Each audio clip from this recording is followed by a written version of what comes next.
तो ये आपको एक लाइन स्पेक्ट्रम देखने को मिलेगा, और ये जो लाइंस का कॉम्बिनेशन मिलेगा, ये जो सीरीज आपको मिल रही है, इसको हम लोग लाइमन सीरीज के नाम से जानते हैं।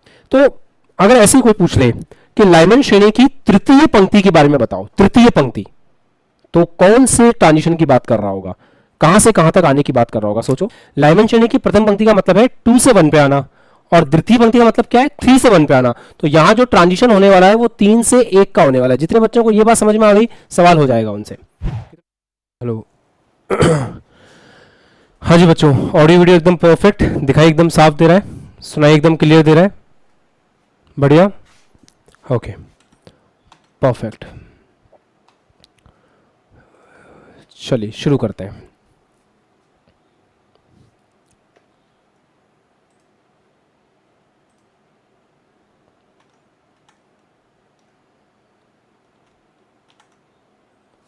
ओके, सो आई होप कि आपने सही तरीके से चूज़ किया होगा अपने टाइम टेबल को, सही तरीके से आप लोगों ने खुद को सेटल किया होगा, टाइम का अच्छे से यूज़ किया होगा, और जितने भी बैकलॉग वगैरह हैं सबको फिनिश कर लिया होगा। Now you are ready to thrive. अब आप एक्सेलेटर दबाने के लिए एकदम तैयार हो, है ना? तो कितने बच्चों ने अपने इस समय को बहुत अच्छे से सदुपयोग किया? Just raise your hands. अच्छे से यूज़ किया है बिना किसी टाइम वेस्ट के? ओके, ग्रेट, बहुत बढ़िया। चलिए, तो एटॉमिक स्ट्रक्चर में कंटिन्यू कर रहे हैं। लास्ट स्लाइड में हम लोगों ने जो कुछ भी पढ़ा था उसको हल्का सा रिवीजन करके, आई होप आपको याद है आप लोगों ने क्या पढ़ाई की थी। हम लोग हाइड्रोजन स्पेक्ट्रम के बारे में बात कर रहे थे, तो वहीं से आगे बढ़ेंगे। आप चाहें तो हेडिंग को एक बार वापस से लिख सकते हैं, क्योंकि आज काफ़ी कुछ नया रहेगा बताने के लिए। तो हाइड्रोजन स्पेक्ट्रम, हाइड्रोजन स्पेक्ट्रम, यहीं से हम आगे बढ़ेंगे। देखो, आप लोगों ने जो लाइन स्पेक्ट्रम है उसके रीजन को समझ लिया था कि वो लाइन स्पेक्ट्रम हमें क्यों मिल रहा था। जब हमारा इलेक्ट्रॉन ग्राउंड स्टेट में होता है, मतलब हमारा इलेक्ट्रॉन मूल अवस्था में होता है, तो किसी भी प्रकार की ऊर्जा को वो उत्सर्जित नहीं करता है ना, और चुपचाप उस स्टेट में घूमता रहता है। जैसे ही बाहर से कोई आकर के इलेक्ट्रॉन को ऊर्जा देता है, जैसे ही इलेक्ट्रॉन को ऊर्जा मिलती है, वो तुरंत वहां से जंप करके कहां जाता है? हायर एनर्जी स्टेट में जाता है। जैसे ही वो हायर एनर्जी स्टेट में पहुंचता है, इस प्रक्रम को अपन बोलते हैं अवशोषण। वहां वो अस्थायी होता है, और वहां से क्या होता है? वहां से वापस से वो अपनी ग्राउंड स्टेट में आ जाता है। वहां से वापस से जो अपनी मूल अवस्था में आ जाता है। जब वो वापस आ रहा होता है, तो जिस फोटोन को उसने अवशोषित किया था उसको वो स्वतः उत्सर्जित करता है, और हमें स्पेक्ट्रम के ऊपर लाइन के फॉर्मेट में वो दिखाई देता है। और that was the reason of line spectrum, right? थोड़ा सा इसको और एक बार देखते हैं। जैसे ये आपका नाभिक है, आई होप आपको थोड़ा सा पैटर्न याद होगा कि सपोज ये आपका नाभिक है, नाभिक के जस्ट पास वाला, थोड़ा इसको नीचे ले लेते हैं अपन, है ना? यहाँ ठीक है, यहाँ ठीक है। ये आपका n इज इक्वल टू 1 है। अब आपको पता है जैसे ही आप n इज इक्वल टू 2 पे जाओगे, एनर्जी गैप कम होता जाएगा। ये n इज इक्वल टू 2 का एनर्जी गैप है। ऐसे ही n is equal to 3, energy gap कम होता जाएगा, एनर्जी बढ़ती जाएगी, ऊर्जा अंतराल कम होता जाएगा बेटा, और ऊर्जा बढ़ती जाएगी ऐसे, है ना? ऊर्जा बढ़ती जाएगी ऐसे, इस तरीके से, और अंततः आपको क्या मिल जाएगा? अनंत मिल जाएगा। Finally you will get infinity. Finally आपको n is equal to infinity मिलेगा। तो n is equal to 1, this is n is equal to 2, this is n is equal to 3, this is n is equal to 4, this is n is equal to 5, this is n is equal to 6। क्या आपको याद है कि electron कहीं से भी jump करके आए, अगर नंबर 1 पे आता है तो हम उसे क्या कहते हैं? इलेक्ट्रॉन कहीं से भी जंप करके आए, अगर नंबर 1 पे आ रहा है, यहां पे आ रहा है, कहीं से भी जंप करके, तो उसे क्या कहते हैं? लाइमन श्रेणी कहते हैं, लाइमन सीरीज कहते हैं, है ना? अच्छा, एक बार फोटोग्राफिक प्लेट के रिस्पेक्ट में भी समझने की कोशिश करते हैं। जैसे ये फोटोग्राफिक प्लेट है, मान लो,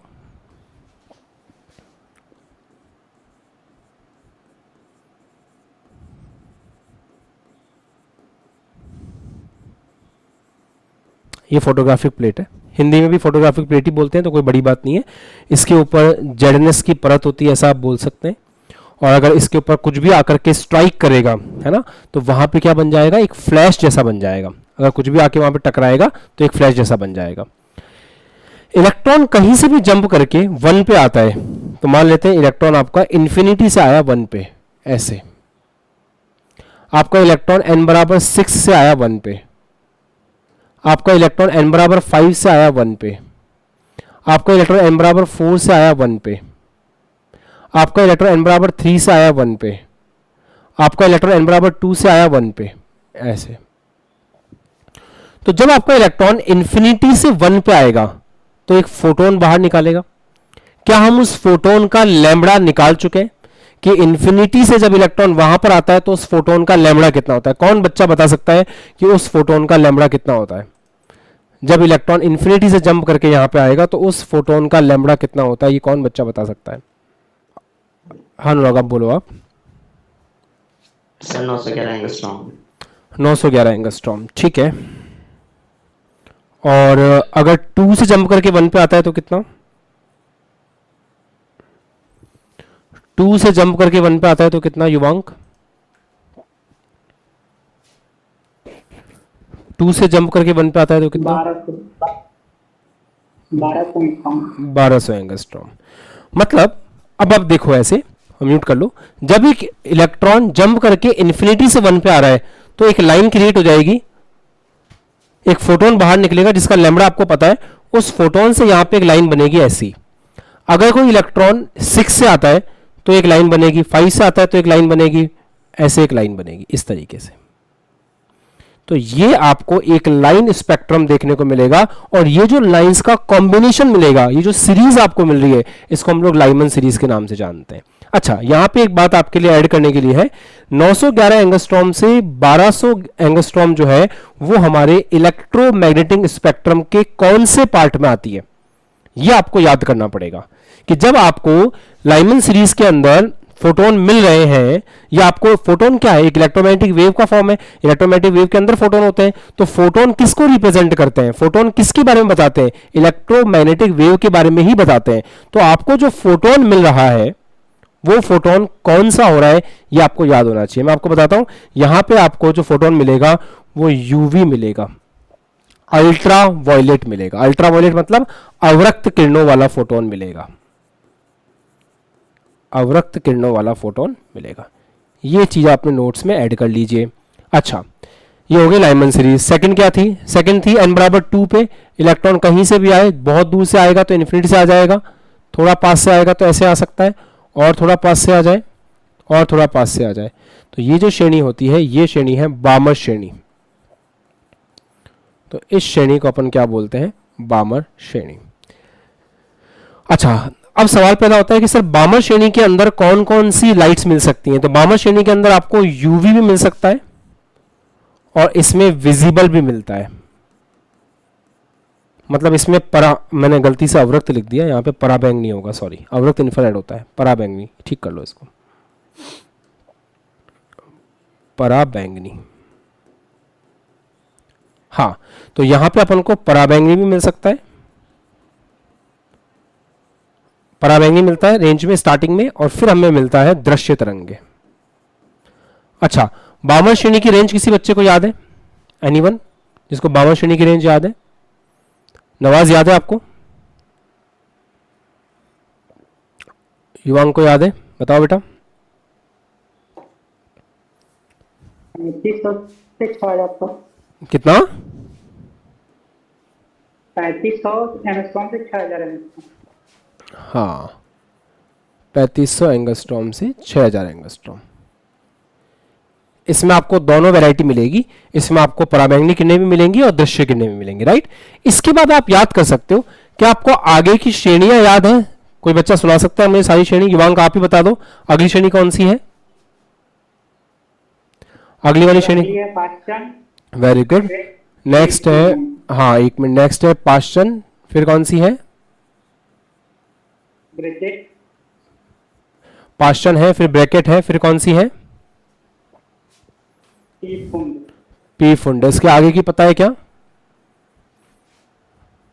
नो सर, इसके आगे तो नहीं पता। इसके आगे की एक और मैं बता देता हूँ, हमफरी, म्यूट कर लो, ये वाली है ना। तो अगर कहीं से भी जंप करके n बराबर 3 पे आता है तो पास्चन, कहीं से भी जंप करके n बराबर 4 पे आता है तो ब्रैकेट, कहीं से भी जंप करके n बराबर 5 पे आता है तो पीफुन, कहीं से भी जंप करके आपके 6 पे आता है तो हमफरी। इस तरीके से पास्चन, पीफुन, हमफरी।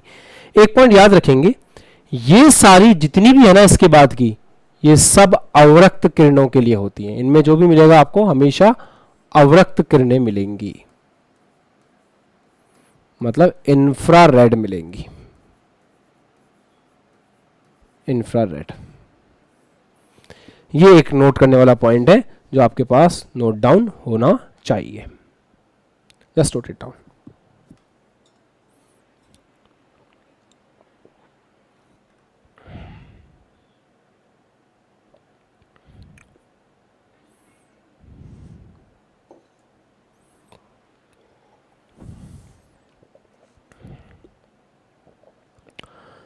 ओके,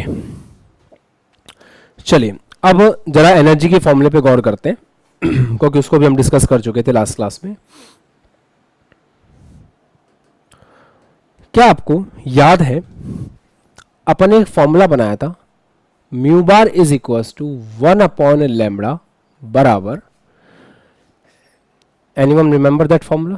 किसी को याद है? रिडबर्ग कांस्टेंट 1 अपॉन n1 का स्क्वायर माइनस 1 अपॉन n2 का स्क्वायर। इस फॉर्मूले को हम लोगों ने सेट किया था अपने दिमाग में। अंकित, आपको याद है कि n1 का मतलब क्या था, n2 का मतलब क्या था? n1 n2 का मीनिंग क्या था? n1 का मतलब था जहां फोटोन, या जहां इलेक्ट्रॉन, फोटोन नहीं, जहां इलेक्ट्रॉन आ रहा है ना। और n2 का मीनिंग क्या था? डू यू रिमेंबर n2 का मीनिंग क्या था? n2 का मीनिंग था जहां से इलेक्ट्रॉन आ रहा है। पर इस फॉर्मूले में एक छोटी सी बात है जिसको हमें हमेशा याद रखना पड़ेगा। वो बात यह है कि यह फॉर्मूला हाइड्रोजन के लिए बनाया गया था। This formula is for hydrogen. इस फॉर्मूले को हमने किसके लिए बनाया था? हाइड्रोजन के लिए बनाया था। अगर हाइड्रोजन ना हो, कोई दूसरा हाइड्रोजन जैसा परमाणु हो, तो फिर फॉर्मूला कैसा रहेगा? अब यहां कुछ बताने लायक है, सुनेंगे ध्यान सब बच्चे। वैसे मैं बाद में बताता, बट ठीक है, बोर्ड की कमियों में हम इस पॉइंट को बताते हैं, बट यहां पे फिर भी एक छोटा सा कैप्सूल मैं आपको लिखवा रहा हूं जिसको भूलना नहीं है। वो कैप्सूल ये है कि बोर का जो मॉडल है ना, वो एक इलेक्ट्रॉन स्पीशीज पर लागू होता है और किसी पे नहीं होता। तो बोर का मॉडल जो है, बोर का मॉडल एक इलेक्ट्रॉन स्पीशीज पर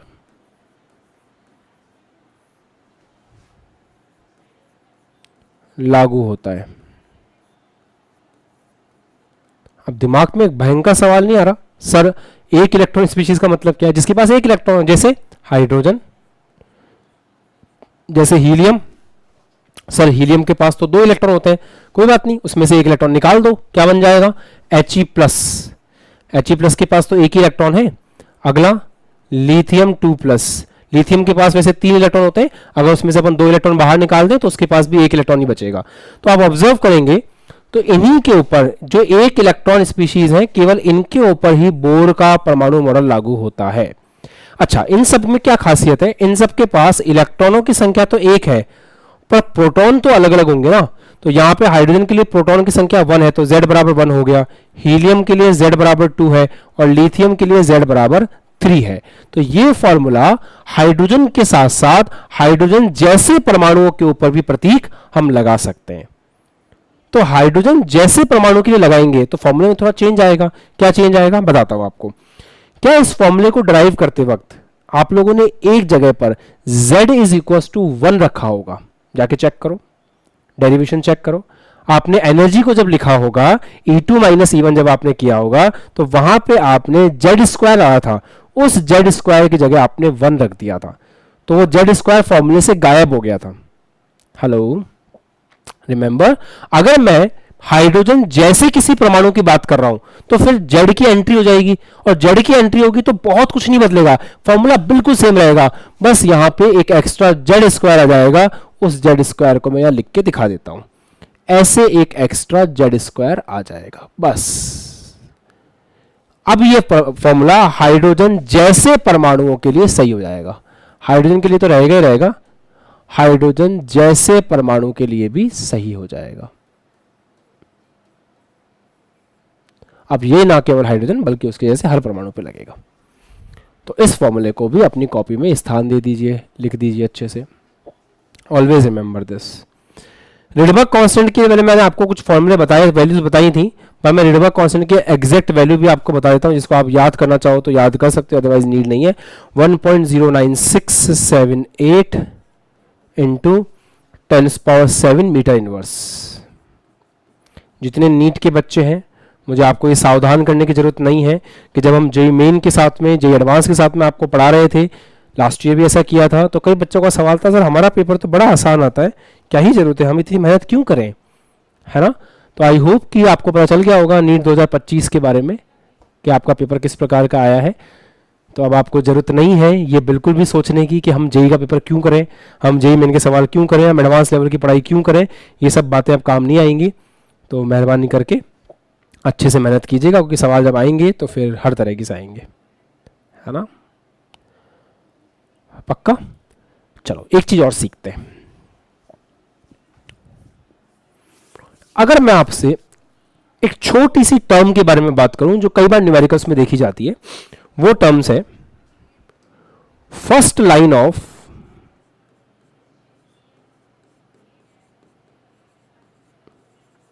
लाइमन सीरीज।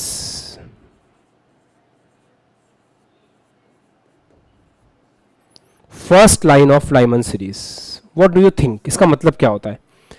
लाइमन श्रेणी की प्रथम पंक्ति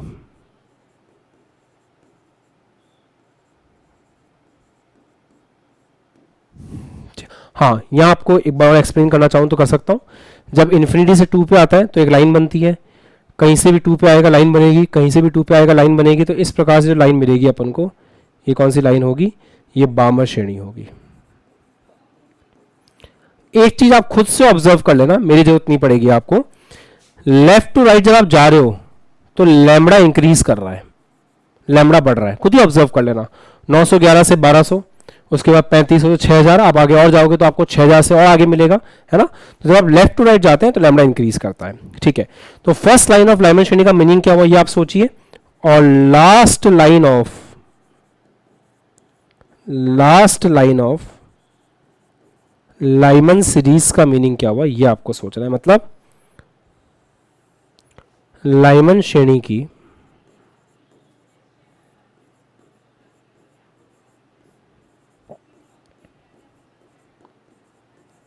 अंतिम पंक्ति का मतलब क्या है। तो लाइमन श्रेणी की प्रथम पंक्ति का मतलब क्या है ये सोचिए, लाइमन श्रेणी की अंतिम पंक्ति का मतलब क्या है ये सोचिए।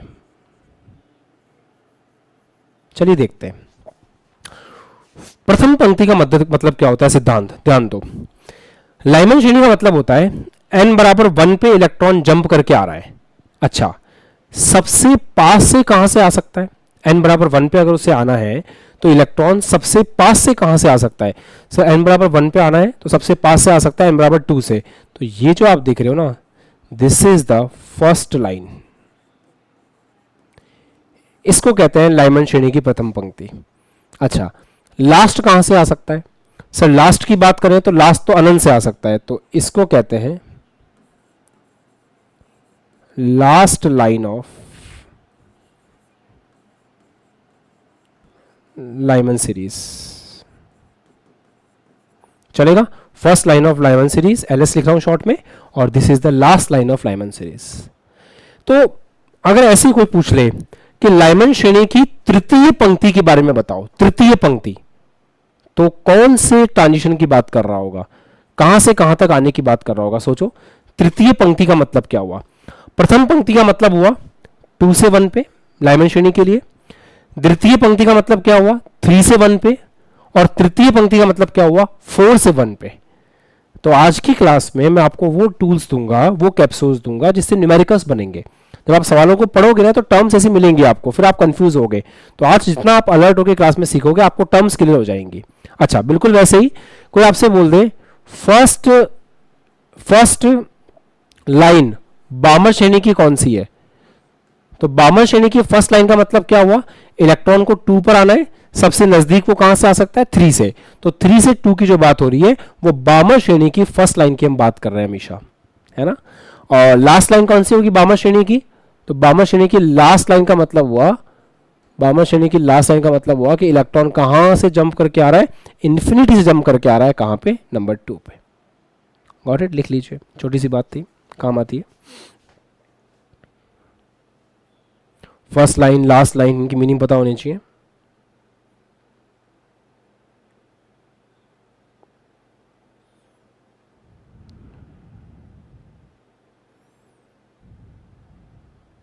फिर मैं आपको एक अच्छा कैप्सूल लिखवा रहा हूं जो हमेशा आपके काम आएगा।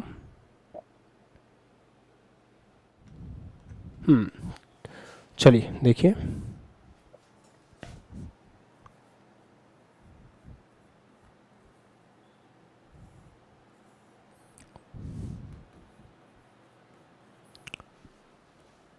बामर श्रेणी की शुरुआती 4 लाइन, बामर श्रेणी की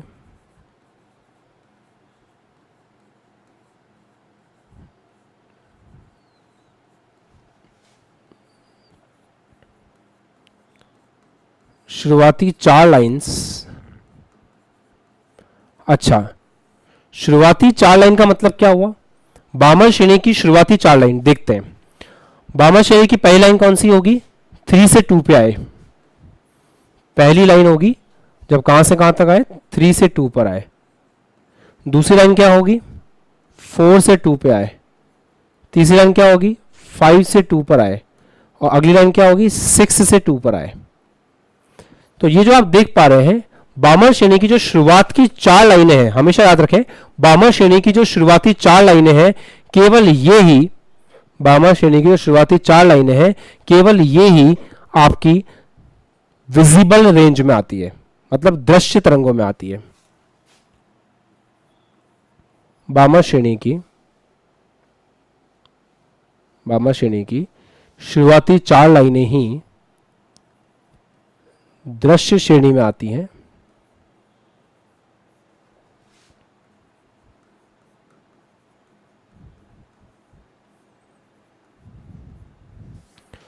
बाकी सभी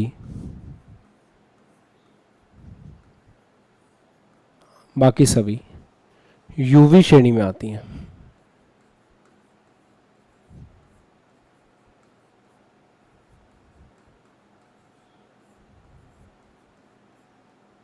बाकी सभी यूवी श्रेणी में आती हैं।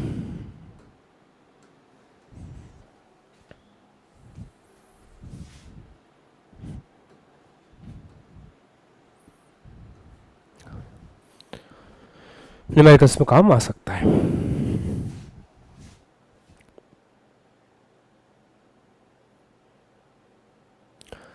चलो अब सवाल लिखो, एक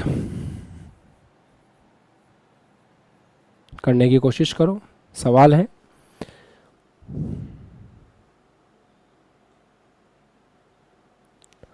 हाइड्रोजन परमाणु के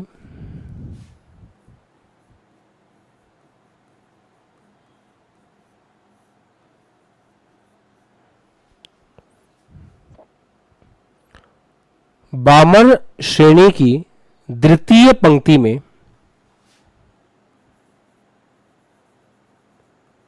बामर श्रेणी की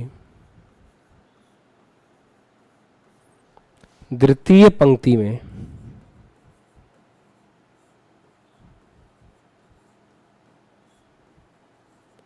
वह He प्लस परमाणु के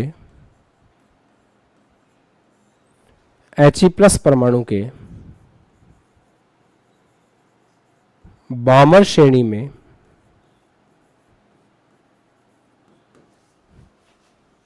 He प्लस परमाणु के पाश्चन श्रेणी में पाषाण श्रेणी में प्रथम पंक्ति में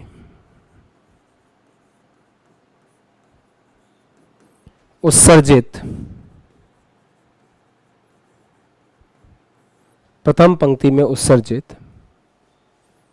तरंगदैर्घ्यों, उत्सर्जित फोटोनों या लाइट्स भी बोल सकते हैं, के तरंगदैर्घ्यों का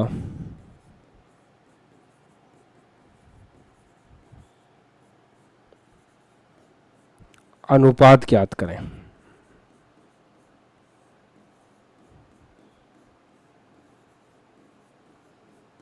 चलो करो, ट्राई दिस क्वेश्चन।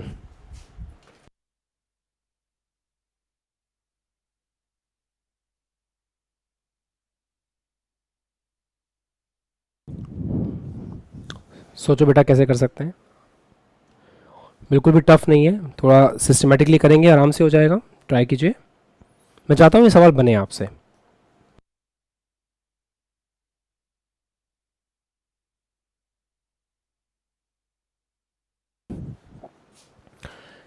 सबसे इंपॉर्टेंट ये था कि आप इसमें ये पता लगा लें कि जो चीज़ आपको दे रखी है वो इन्फॉर्मेशन किस टाइप की है।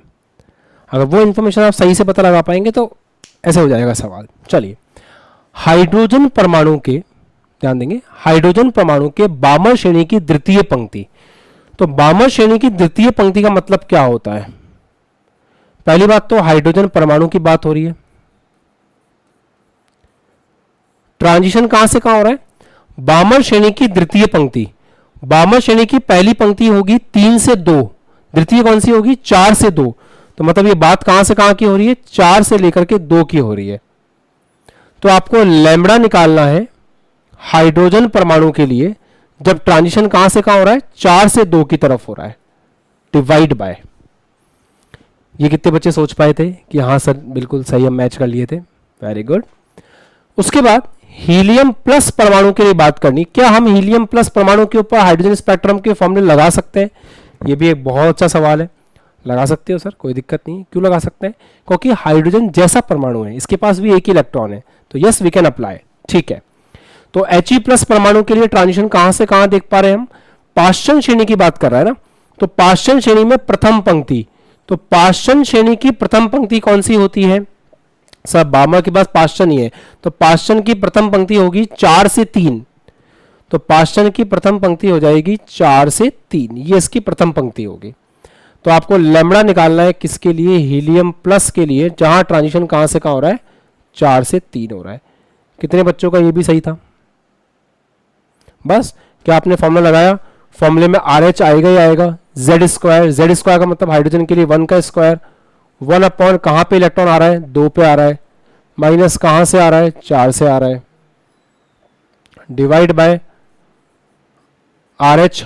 एक और बात, ये फॉर्मूला ऐसे नहीं लगेगा। 1 अपॉन का फॉर्मूला है हमारे पास, 1 अपॉन का फॉर्मूला है हमारे पास। हमारे पास लैम्बडा का फॉर्मूला थोड़ी है हमारे पास, तो 1 अपॉन इसका फॉर्मूला है। तो ये जो फॉर्मूला हम बराबर कर रहे हैं, रेशियो निकाल रहे हैं, वो इसका निकाल रहे हैं। तो RH यहां आ जाएगा 2 का स्क्वायर। 2 का स्क्वायर क्यों सर? हीलियम है ना, सही बात है। कहां से कहां आ रहा है? 1 अपॉन 3 का स्क्वायर माइनस 1 अपॉन 4 का स्क्वायर। RH से RH कट जाएगा। इसको आपको सॉल्व करना रहेगा। तो 1 अपॉन, इसको सॉल्व करने पे कितना आ रहा है? आप लोगों ने सॉल्व किया है इसको? वैल्यू कितनी आ रही है इसको सॉल्व करने पे? चेक कर लो एक बार। 27 अपॉन 36 आ रहा है क्या? कितने बच्चों का 27 अपॉन 36 आ रहा है? Raise your hands. अरे वाह, क्या बात है। But this is not the answer. मतलब इसको सॉल्व करने पे 27 अपॉन 36 आ रहा है, but this is not the answer. Answer कैसे आएगा? ये वैल्यू जो आई है ना, ये 1 अपॉन लैम्बडा H 4 से 2 divide by 1 upon lambda He plus 4 से 3 इसकी आई है। ये तो 1 अपॉन लैम्बडा है, अपन को लैम्बडा चाहिए, तो आप इसको ऊपर लेके जाएंगे। तो ऊपर लेके जाएंगे तो lambda He plus upon lambda H, तो ये वैल्यू आ जाएगी 36 अपॉन 27। ऐसे। अब आपको सवाल में थोड़ा सा क्रिस्टल क्लियर देखना पड़ेगा। हाइड्रोजन परमाणु वर्सेस पूछा है। हाइड्रोजन परमाणु वर्सेस पूछा है। एक मिनट, अपन ने सही लिख दिया, ये 27/36 है, ओके, लैम्डा एच ऊपर चला गया। अपन को ये नहीं पूछा, अपन को पूछा है lambda H upon lambda H E two plus, तो अपन को इसका उल्टा करना पड़ेगा 36/27। अब सही है, ऐसे है ना, केवल एक बेसिक मैथमेटिक्स और कुछ नहीं है। ठीक है, डन, सही है, रेज योर हैंड्स, क्लियर, बढ़िया। चलो बेटा अगला सवाल लिखो।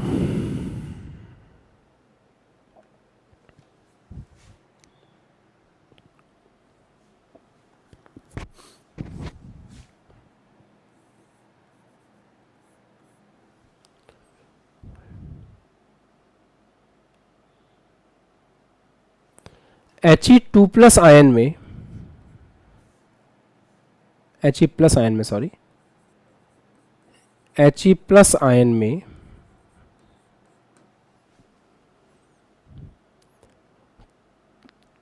लाइमन श्रेणी की तृतीय पंक्ति के लिए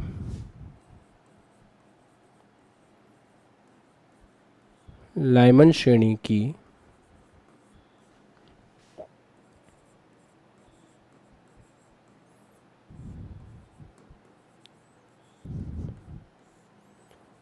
द्वितीय पंक्ति के लिए, लाइमन श्रेणी की द्वितीय पंक्ति के लिए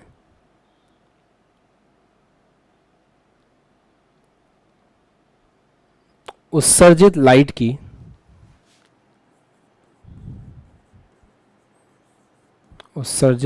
की तरंगदैर्घ्य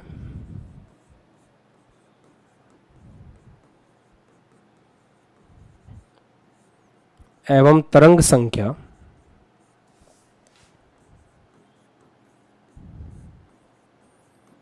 तरंगदैर्घ्य एवं तरंग संख्या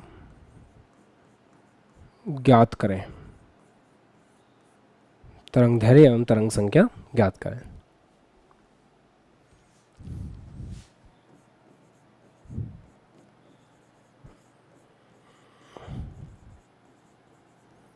He2+ की लाइमन श्रेणी के लिए की श्रेणी सीमा सीरीज लिमिट भी ज्ञात करें, श्रेणी सीमा सीरीज लिमिट भी ज्ञात करें।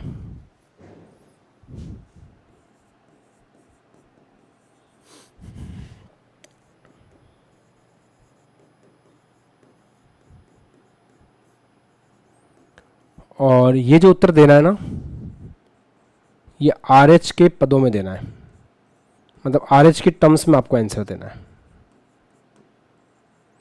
ये उत्तर आपको RH के पदों में देना है। चलिए चालू हो जाइए।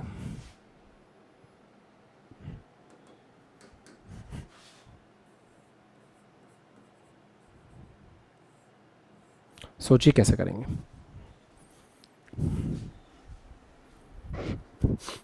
बन जाएगा, आराम से ट्राई करो।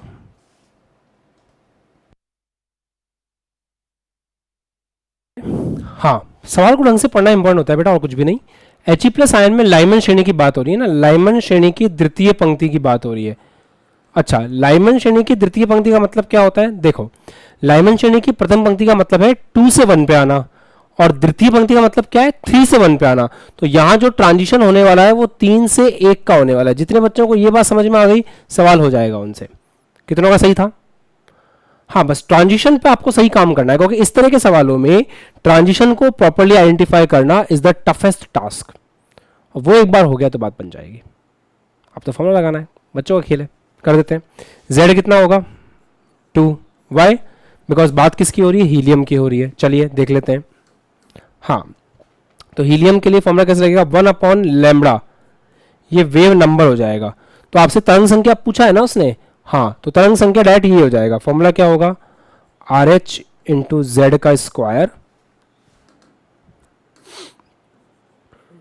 1/n1 का स्क्वायर माइनस 1/n2 का स्क्वायर। जहां से आ रहा है n1 है, जहां पे आ रहा है, सॉरी, जहां पे आ रहा है n1 है, जहां से आ रहा है n2 है। ठीक है, तो 1/λ इज इक्वल टू RH 2 का स्क्वायर 1/1 का स्क्वायर माइनस 1/3 का स्क्वायर, ये कितना आ गया आर एच, 2 टू ज़ा 4 इंटू ये कितना हो जाएगा 1 माइनस 1/9, तो ये आ जाएगा 8/9, तो ये आ जाएगा 32 आर एच बाय 9। ये तो आपका हो गया 1/लैम्बडा।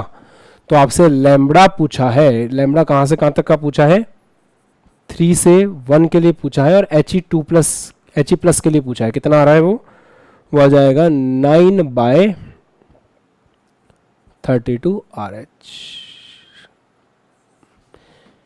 हाँ जी, क्या लगता है आपको, कितने बच्चों का आंसर यही था?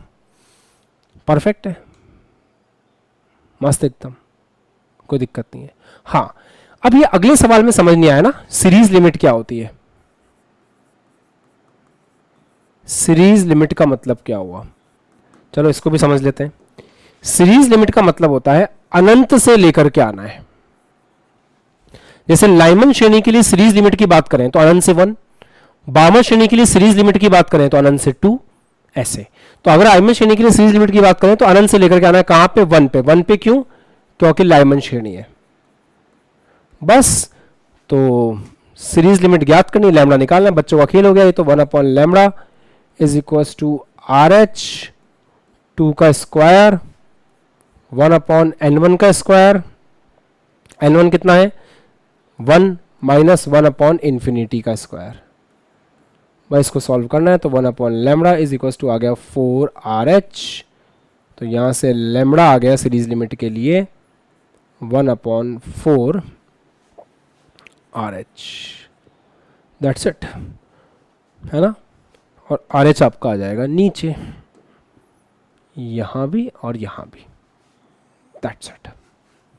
तो ये छोटा सा एक पॉइंट है, इसको आप कैप्सूल की तरह नोट करके रख लो। सीरीज लिमिट का मतलब क्या होता है ये आपको पता होना चाहिए। I hope it's done.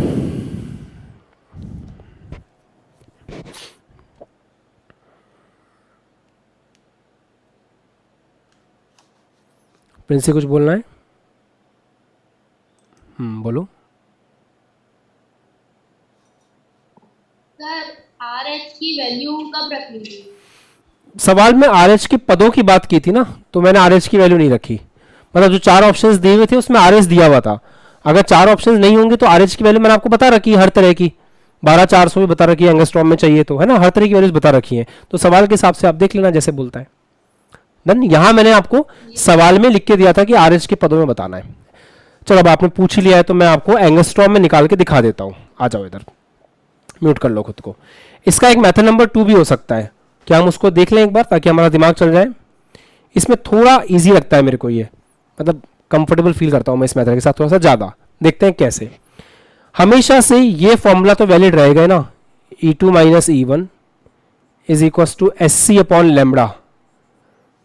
आपको याद है SC/लैम्बडा, ये हमेशा काम करेगा, हमेशा काम करेगा, इसके लिए कोई रेस्ट्रिक्शन नहीं है, फॉर्मूला हमेशा काम करता है। अगर इलेक्ट्रॉन एक एनर्जी लेवल E2 से जंप करके एक एनर्जी लेवल E1 में आया है तो जो उसने फोटोन बाहर निकाला उस फोटोन का एनर्जी एच म्यू है, तो दोनों का अंतर इस एच म्यू के बराबर होगा, और एच म्यू को अपन लिख सकते हैं C/लैम्बडा। तो ये यूनिवर्सल फॉर्मूला है, ये हमेशा काम करेगा, इसके लिए आप ये नहीं बोल सकते कि ये काम नहीं कर रहा। अच्छा, इन्फिनिटी के लिए आपको क्या लगता है सर, इन्फिनिटी के लिए कहां से आ रहा है? अपने केस में सीरीज लिमिट निकालनी है, तो सीरीज लिमिट के लिए कहां से कहां जंप कर रहा है सर? इन्फिनिटी से 1 पे जंप कर रहा है। तो हमको कौन सी एनर्जी चाहिए होगी? E2 का मतलब हो गया इन्फिनिटी की एनर्जी, माइनस E1 का मतलब 1 की एनर्जी, बराबर SC/लैम्बडा। अच्छा एक बात बताओ, E इन्फिनिटी कितना होता है? इन्फिनिटी पे अपन लेके चलते हैं 0। E1 कितना होता है? E1 होता है माइनस का 13.6 Z square upon N square. Z कितना है? हीलियम है, तो 2 का स्क्वायर अपॉन N, N 1 होता है, is equal to SC। SC को रख सकते हैं 12,400, याद है, एंगस्ट्रॉम में, upon lambda.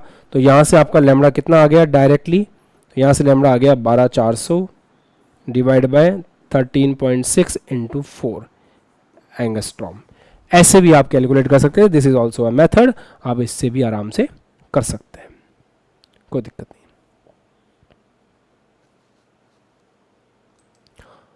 Method number 2 clear हुआ है?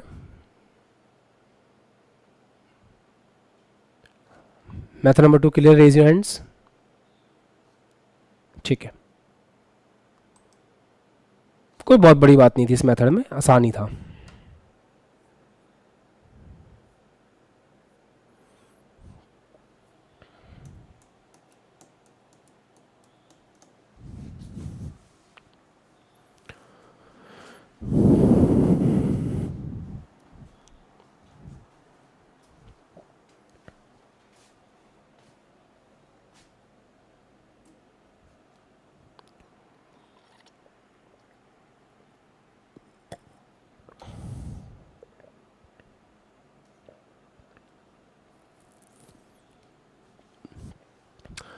अब हम जो सीखने जा रहे हैं वो बहुत इंपॉर्टेंट है।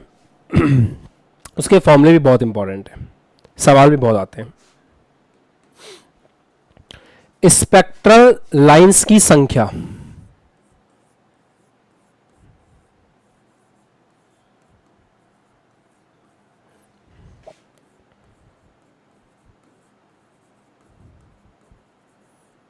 स्पेक्ट्रमी संख्याओं, स्पेक्ट्रमी रेखाओं की संख्या।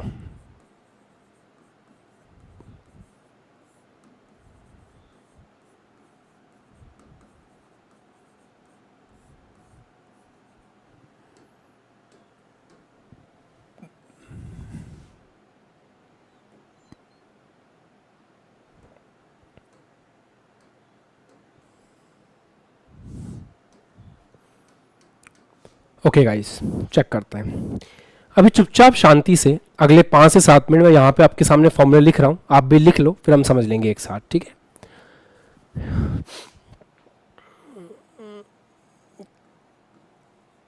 कैप्सूल नंबर 1,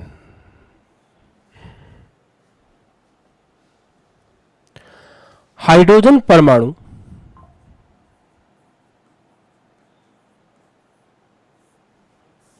या हाइड्रोजन जैसे परमाणु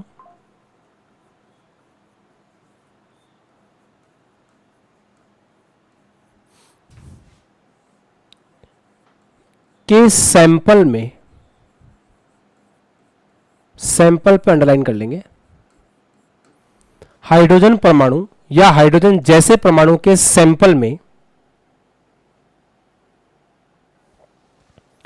किसी nth कक्षा से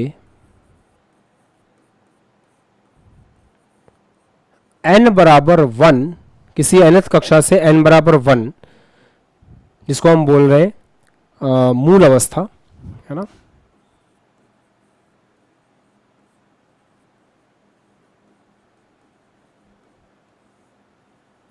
तो हाइड्रोजन परमाणु या हाइड्रोजन जैसे परमाणु के सैंपल में किसी nth कक्षा से n बराबर 1 के लिए स्पेक्ट्रल लाइंस की संख्या, स्पेक्ट्रल लाइंस की संख्या बराबर NC2 बराबर NC2, दैट इज n-1/2। अब आपको घबराने की जरूरत नहीं है, अगर आपको NC2 के बारे में कुछ भी नहीं पता है कोई दिक्कत नहीं है, ये मैथमेटिक्स में परमुटेशन कॉम्बिनेशन में आप सीख जाओगे, उसको आप छोड़ दो, आप इस फॉर्मूले को याद कर लेना, n-1/2। अभी लिख लो, समझने में टाइम लगेगा, लिख लो। यदि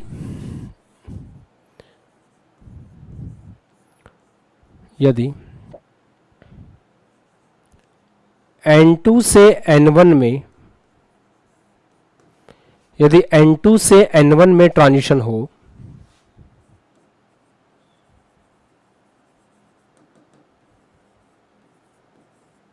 यदि n2 से n1 में ट्रांजिशन हो तो फॉर्मूला हो जाएगा n2 minus n1, n2 minus n1 plus 1 divide by 2। Just note it down.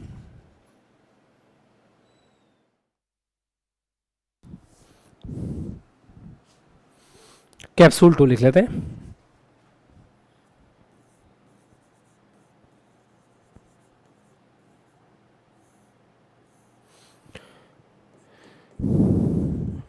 Isolated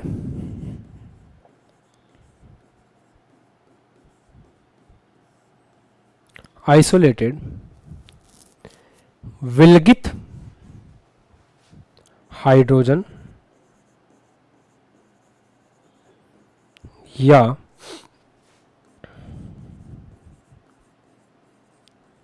hydrogen जैसे परमाणु के लिए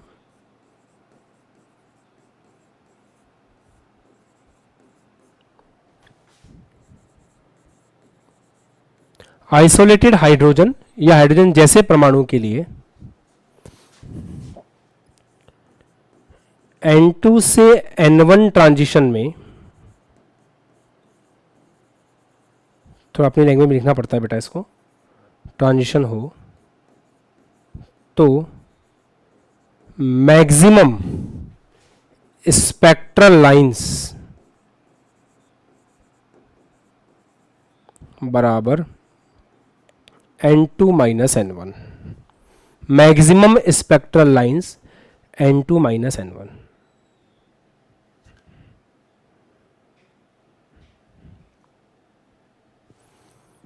maximum spectral lines N2 minus N1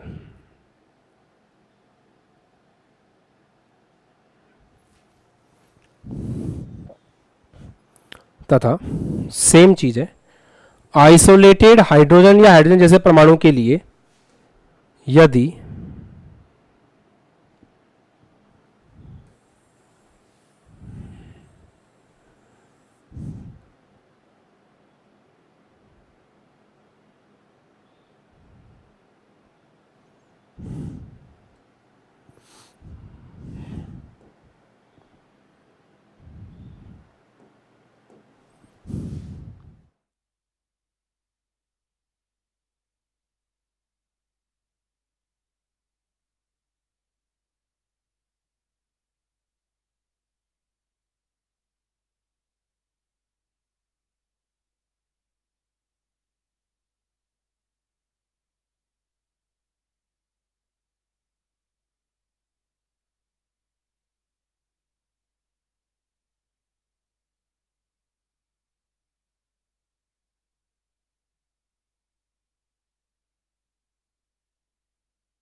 अगर आइसोलेटेड हाइड्रोजन या हाइड्रोजन जैसे परमाणु के लिए NH से N बराबर 1 में ट्रांजिशन हो तो मैक्सिमम स्पेक्ट्रल लाइंस जो है वो N is equal to N minus 1 होती है।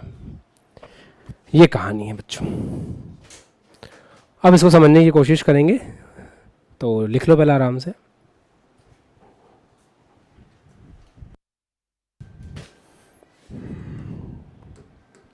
चलिए बच्चों, अब जो पूछूंगा ना उसका बहुत सिस्टमेटिक जवाब देना, क्योंकि काफी इंटरेस्टिंग चीज आप सीखने वाले हो।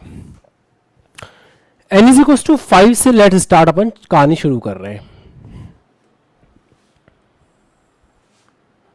n बराबर 5 से n बराबर 1 की बात चल रही है। अगर ये n बराबर 1 है तो ये n बराबर 2 हो गया, है ना। ये n बराबर 3 हो जाएगा, गैप कम होता है यार, आप देख रहे हो।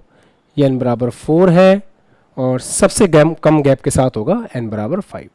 अब ठीक है, n बराबर 1, n बराबर 2, n बराबर 3, n बराबर 4। चलिए, अब अपना ध्यान यहीं स्क्रीन के ऊपर रखना है और कहीं नहीं। ये बताओ बेटा, अगर मैं आपसे ये पूछूं कि आपका परमाणु यहां से जंप करके यहां तक आ रहा है,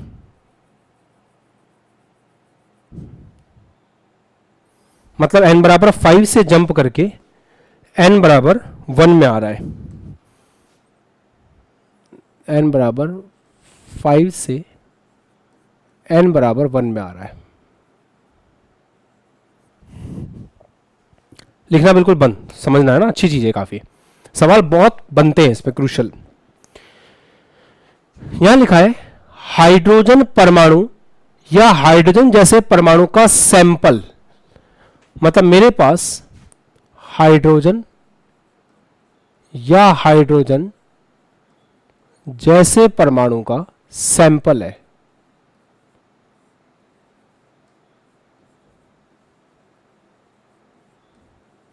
सैंपल का मतलब समझते हो, एक परमाणु नहीं है, बहुत सारे परमाणु हैं।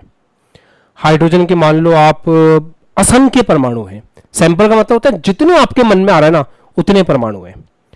हर परमाणु को ऐसा कहा जा रहा है कि आपको n बराबर 5 से अगर n बराबर 1 में इलेक्ट्रॉन जंप करता है तो maximum number of spectral lines कितनी बन सकती है।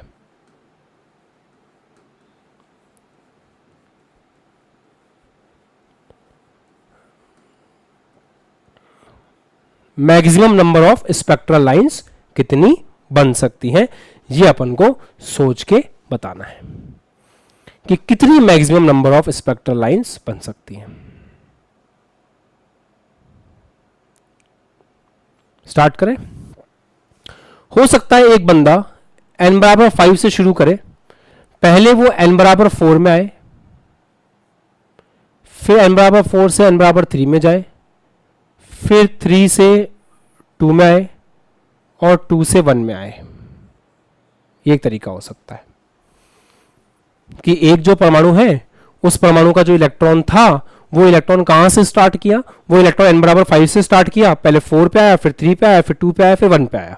अच्छा, अगर केवल एक ही परमाणु होता तब तो बात यही खत्म हो जाती। भाई एक परमाणु था, एक इलेक्ट्रॉन था, n बराबर 5 से जंप करके n बराबर 1 पे आ गया, बात खत्म। पर बहुत सारे परमाणु है ना, तो हो सकता है कोई परमाणु ऐसा हो जिसका मन करे कि मैं इस तरीके से नीचे नहीं आऊंगा, उसका इलेक्ट्रॉन एक अलग तरीके से नीचे आ रहा है। उसका इलेक्ट्रॉन कैसे नीचे आ रहा है, वो पहले यहां से यहां आ रहा है और फिर डायरेक्ट नीचे आ रहा है। ये एक तरीका हो सकता है। यस और नो? पहले वो यहां से यहां आया फिर नीचे आ रहा है, एक तरीका ये हो सकता है। एक तरीका हो सकता है कि इलेक्ट्रॉन यहां से जंप करके यहां पे आए फिर नीचे आए, ये दूसरा तरीका हो सकता है। एक तरीका हो सकता है कि किसी परमाणु का इलेक्ट्रॉन डायरेक्ट यहां पे आ जाए, यह भी एक तरीका हो सकता है। एक तरीका हो सकता है कि इलेक्ट्रॉन जंप करके 4 पे आए, फिर 4 से इलेक्ट्रॉन 2 पर आए, फिर 2 से 1 पे आ जाए।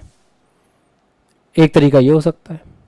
एक हो सकता है इलेक्ट्रॉन 4 से जंप करके 3 पे आए,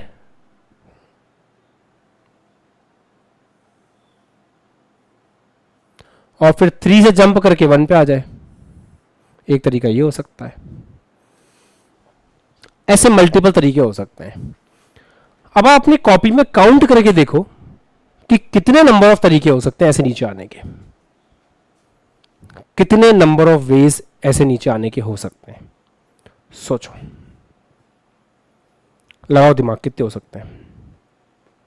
मैंने आपको काउंट करने के लिए फ्री छोड़ा है, सोचो, और जिसको समझ में आ जाए हाथ ऊपर कर देना कि कितने तरीकों से इलेक्ट्रॉन नीचे आ सकता है। दिमाग के घोड़े चला लिए होंगे सर, 5 से 3, 5 से 4, 4 से 3, फिर 3 से 2, फिर 2 से 1, बढ़िया।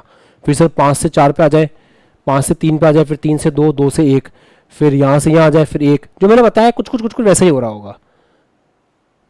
पारस, दिमाग चला रहे हो बेटा? दिमाग के साथ साथ पेन भी चलाओ। अब नीट का एग्जाम बच्चों वाला तो रहा नहीं, है ना?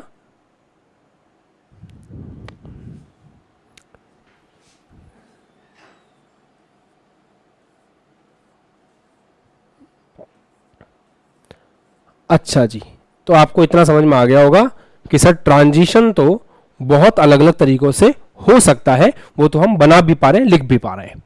अब थोड़ा पॉज लो, आगे की कहानी सुनो जो ज़्यादा इंटरेस्टिंग है। ट्रांजिशन काउंट करना तो आपने बड़े मजे से कर लिया होगा सर। ट्रांजिशन काउंट करने में हम बैठेंगे, दिमाग लगाएंगे तो 5 से 4, 4 से 3, कितने अलग अलग तरीके हो सकते हैं वो सोच सकते हैं हम लोग, कोई बड़ी बात नहीं है। यहां पे आपसे ये नहीं पूछा है कि वो कितने तरीकों से नीचे आ सकता है, उसने आपसे ये पूछा है नंबर ऑफ स्पेक्ट्रल लाइंस कितनी बनेंगी, maximum number of spectral lines कितनी बनेंगी। इसको काउंट करने के लिए केमिस्ट्री को थोड़ा अलग तरीके से देखना पड़ेगा, इसे पूरा ध्यान बोर्ड के ऊपर। अगर हम इस तरीके के बारे में सोचें कि आपका इलेक्ट्रॉन 5 से पहले 4 पे आया, 4 से 3 पे आया, 3 से 2 पे आया, फिर 2 से 1 पे आया। तो अगर वो इस तरीके को फॉलो करता है तो कितनी नंबर ऑफ स्पेक्ट्रल लाइंस बनाएगा, सोचो।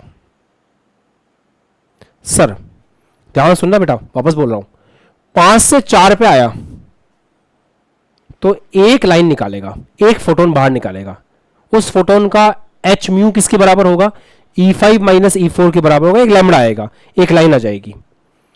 जब 4 से 3 पे आएगा तो 4 से 3 का जो ऊर्जा अंतर है उसके हिसाब से फोटोन निकलेगा, उसके हिसाब से एक और लाइन आ जाएगी। फिर 3 से 2 वाली, फिर 2 से 1 वाली। तो कितनी नंबर ऑफ स्पेक्ट्रल लाइंस बनेंगी इस केस में? सर 4 स्पेक्ट्रल लाइंस बनेंगी। हाथ ऊपर करो, समझ में आ गया? Very good. अच्छा, अगर मैं बोलूं कि आपका इलेक्ट्रॉन 5 से 3 पे आ रहा है, फिर वो 3 से 2 पे जा सकता है, 2 से 1 पे आ सकता है, वो एक तरीका हो सकता है। अगर वो 5 से 3 पे आता है तो हमें एक नई स्पेक्ट्रल लाइन मिल सकती है। सर नई क्यों? क्योंकि बेटा इस बार जो फोटोन है ना वो कौन सा निकलेगा? वो निकलेगा E5 माइनस E3। अभी पहले कौन सा निकला था? E5 minus E4। यहां कौन सा निकला था? E4 minus E3। यहां कौन सा निकला था? E3 minus E2। यहां कौन सा निकला था? E2 minus E1। अगर वो डायरेक्ट 5 से 3 पे आता है तो एक नए टाइप का फोटोन बाहर निकलेगा, नए टाइप की लाइन बनेगी। तो कितनी लाइन एक्स्ट्रा मिली अपन को? कितनी लाइन नई मिली अपन को? एक नई लाइन मिलेगी। आगे समझो। सर अगर वो अब आए 3 से 2 तो भी तो एक लाइन मिलेगी। नहीं बेटा, इसको अपन लाइन काउंट नहीं कर सकते। क्यों? पहले 4 लाइनें बनी थी, अभी 5 से जब हम 3 पे आए तो एक और नई लाइन बनी।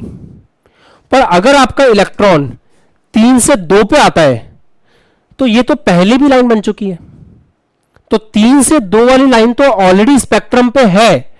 अगर आपका इलेक्ट्रॉन यहां से 3 से 2 पे जंप भी करेगा तो उसी लाइन के ऊपर एक लाइन बन जाएगी। इसको बोलेंगे ओवरराइड करना। कोई नई लाइन नहीं बनेगी, एक के ऊपर एक दूसरी लाइन बन जाएगी। अगर आपका इलेक्ट्रॉन 2 से 1 पे आता है तो 2 से 1 वाली लाइन तो हमारे पास ऑलरेडी है, उसी पे एक नई लाइन बन जाएगी। अगर इलेक्ट्रॉन 5 से डायरेक्ट 3 पे आता है तो हमें एक नए किस्म की लाइन मिल सकती है, बाकी तो पुरानी वाली है सारी की सारी। अच्छा जी सर, फिर इसमें तो मेरे दिमाग में एक ट्रांजिशन और आ रहा है कि अगर इलेक्ट्रॉन 5 से 2 पे आता है तो भी तो एक नई लाइन मिलेगी। क्योंकि अगर इलेक्ट्रॉन 5 से 2 पे आता है तो वो वाली लाइन अभी तक तो काउंट हुई नहीं है, क्योंकि वो वाला फोटोन कौन सा होगा?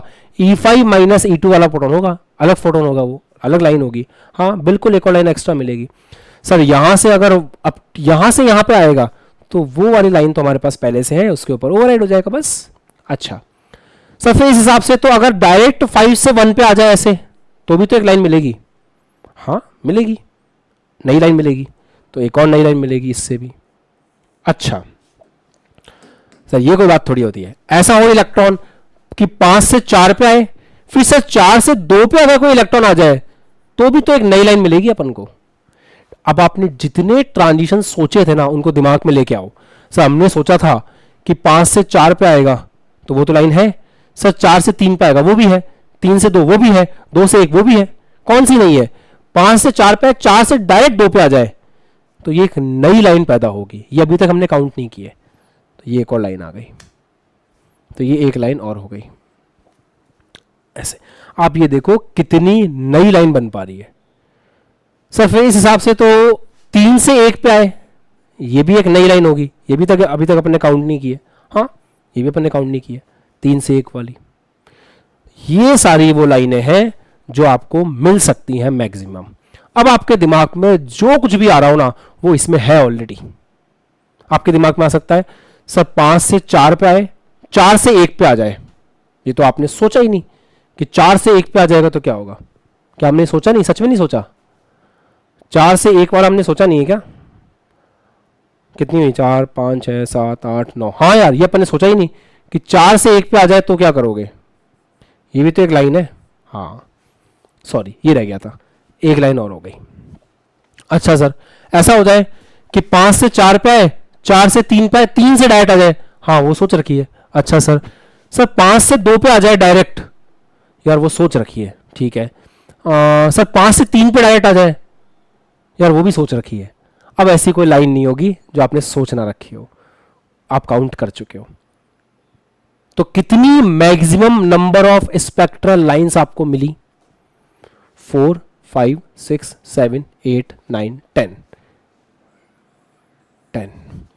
फॉर्मूला लगाएंगे तो n माइनस 1 अपॉन 2, तो 5 माइनस 1 अपॉन 2, ये भी आ जाएगा 10